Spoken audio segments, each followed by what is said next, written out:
Oxford event was Reid Hoffman. He was an early Facebook investor and the founder of the business social network LinkedIn. I asked him when people start to wake up to all the information they leave online. I think they normally begin to encounter it once they're graduating from college, or if they're graduating earlier, because it's when they start looking for the workforce. So the challenge, of course, is when you're at college or you're at school and your principal thing is social and engagement, you don't focus on it. But by then, you've got a Facebook profile and it's there for the whole world to see, including a potential employer. I think that is actually, in fact, the danger, and I think that your average 14-year-old, your average 16-year-old, your average 18-year-old isn't focused on the rest of their life yet. They're focused on how they're doing in school, how they're socially connecting with people, etc. And so that's actually one of the reasons why I tend to think that personal and professional are better kept distinct, because it's a question of how you project yourself and how you actually move in those spaces. Everyone's had experience being drunk at a party. It's not the end of the world, but it is actually a testimony to judgment in terms of how that's being projected. In a modern network world, we are all brands, and you want to be attentive to what brands you're creating. In this networked world, one company now wields enormous power. Facebook has seen off all rivals and looks certain to be a huge force in the way we live in the future. And a new generation of counter-revolutionary entrepreneurs say Mark Zuckerberg's empire is too big and too powerful. They hate the idea that Facebook has a claim on the information you put online. And so these young agitators have gone about building new social networks where the users will own their own information, and services that will allow you to keep a copy of everything you send to Facebook.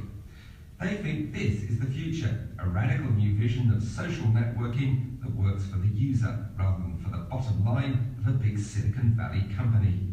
My name is Daniel Gruppe. I'm one of the co-founders of Diaspora. We started back in June. We're developing a distributed social network, much like your conventional MySpace or Facebook, with the premise that the individuals should own their own information or use their information as they please. We started making a social network that us geeks can use. We had some great response, and we actually had no idea other people actually want this as well. Even non-technical people understand that this is a problem. Something has to be done about it in the short term. Owning your own data is it's a huge selling point, and it seems like a very natural step forward. And it's true that right now there are other competing social networks that do have basically like the entire population on their network, but everything comes in waves. Some evidence then that members of social networks are now asking why the likes of Facebook think they own our data, the photos, thoughts and private information we put on their sites. Johann Steele von Holstein is the founder of another new social network, MyCube. I think that we've done everything wrong, that the internet, although it's so successful and so big, is actually just totally, everybody started running one direction, nobody really started thinking about why.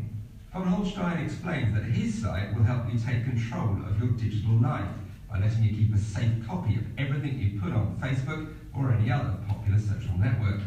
He has fundamental questions about where social networking is going and how the internet has developed from day one.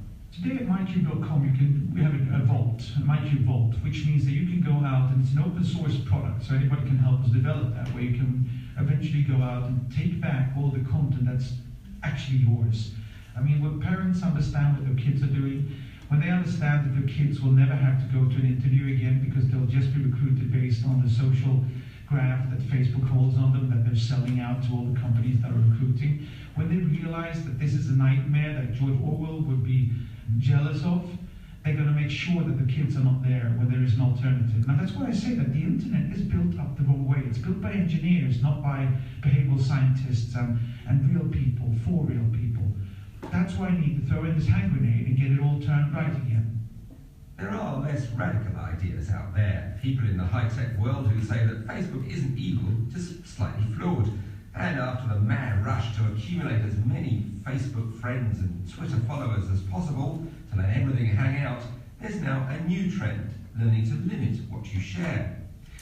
Dave Morin is a former Facebook executive who has developed a service that allows you to share personal photos online. So far, so social, but the twist is that his service, Path, limits users to just 50 friends. When I visited his buzzy new office overlooking San Francisco's Bay Bridge, he explained to me why. One of the researchers that we've been working with a little bit is a fellow out of Oxford, actually, Robin Dunbar.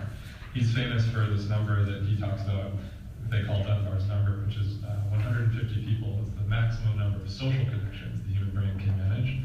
It turns out that there's actually more to it.